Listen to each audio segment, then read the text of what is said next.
আসসালামু আলাইকুম এভরিওয়ান। তো আমার সাইকেলের আজকে দেখতে পাচ্ছি আমার ব্রেকের মাঝখানে যে স্প্রিংটা থাকে যেটার মাধ্যমে ব্রেক শুটা দুই পাশে এড়িয়ে রাখে। তো সেই স্প্রিংটা ভেঙে গেছে। তো এই স্প্রিংটা আমি বানিয়ে দেখাবো প্লেটের মাধ্যমে। আপনারা যদি ফুল দেখেন ভিডিও তাহলে বুঝতে পারবেন এটা কীভাবে তৈরি করতে হয় এবং কি বাড়িতে আপনারা তৈরি করতে পারবেন। আর এই স্প্রিংটা ব্রেক চেঞ্জ করতে গেলে পাওয়া যায় না, যদি ভেঙে যায় এইটা থাকে কিন্তু কিনতেও পাওয়া যায় না, এই জন্য বানানো দেখাটা অনেক জরুরি। তো আপনারা যদি ফুল দেখেন ভিডিও তাহলে এটা তৈরি করতে পারবেন। তো আমি চাকা ঘুরিয়ে মুড়িয়ে দেখছি যে কীরকম কাজ করে। এখন ব্রেক শুটা আমি খুলে নিয়েছি, আপনারা দেখতেই পারছেন। তো যে পার্টটা থাকে পিছনের সে পার্টটা প্রথমে খুলে নিতে হবে ব্রেক শুগুলোকে আগলা করার জন্য। তো আমি এলেঙ্কি 5 নম্বর এলেঙ্কির মাধ্যমে এটা আমি খুলে নিচ্ছি, কারণ এটা 5 নম্বর এলেঙ্কি দিয়েই খোলে এবং কি ব্রেক শু টাইট করার সময় 5 নম্বর এলেঙ্কি লাগে, আপনারা সবাই জানেন হয়তো। যারা 5 নম্বর এলেঙ্কি পাবেন না তারা বাজার থেকে কিনে নেবেন। তো যাই হোক, এখন ব্রেক শুগুলো খুলে নিয়েছি, আপনি দেখতেই পারছেন মাঝখানে কোনো স্প্রিং নেই, এটা থাকে স্টিলের একটা স্প্রিং।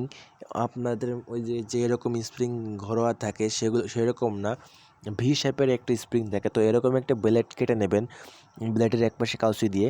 তো এরকম কেটে নেওয়ার পরে দুই পাশে দুটো একটু বেঁকা করে নেবেন, যাতে ওই ব্রেকটার মাঝখানে ফুটো আছে ওই ফুটোর এখানে দেওয়া যায়, যাতে বের হয়ে না যায়। এই স্প্রিংটা তৈরি করার পরে আমি তৈরি করে ফেলছি, আপনি দেখতেই পারছেন। এখন একটা নিয়ে প্রথমে দিবেন, তারপর আরেকটা ওর উপরেই দিবেন, দিয়ে ঠিকঠাক করে বসাবেন সুন্দর করে।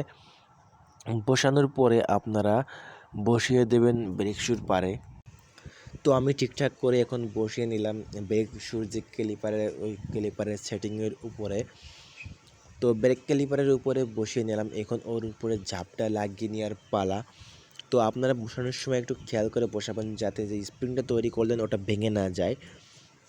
তো তৈরি করার পরে উপরে যে ঝাপটা ছিল সেই ঝাপটা পার্টটা আমি লাগিয়ে নিলাম সুন্দর করে। এখন নাটটা মেরে নিতে হবে। এই নাট মারার সময় 5 নম্বর এলেঙ্কি লাগবে। 5 নম্বর এলেঙ্কি আপনারা বাজার থেকে অতি সহজে পেয়ে যাবেন 30 টাকা 40 টাকার ভিতরে। তো আপনারা মেরে নেবেন দুইটা নাট না মেরে নিয়ে যদি দেখতে যান তাহলে ভালো হবে না, পড়ে যেতে পারে। এবং কি দেখবেন নিজের পাশে এঁটে যাচ্ছে নাকি উপরের পাশে ফাঁকাই থাকছে নাকি ব্রেক শু। যদি স্প্রিংটা ভালো করে তৈরি করেন তাহলে এত অসুবিধা হবে না। তো দেখেন আমি ভালো করে টাইট করে নিচ্ছি, এতে ভালো করে টাইট করে নেবেন, নাহলে ব্রেক দিলে ওই নাটের ওইখান থেকে বেকাতেড়া হয়ে ভেঙে যেতে পারে। এই জন্য ভালো করে টাইট করে নিতে হবে। তারপর দেখতেই পাচ্ছেন আমি এঁটে নিচ্ছি উপরে, কারণ এটা এঁটে না নিলে সময়মতো ভালো হবে না।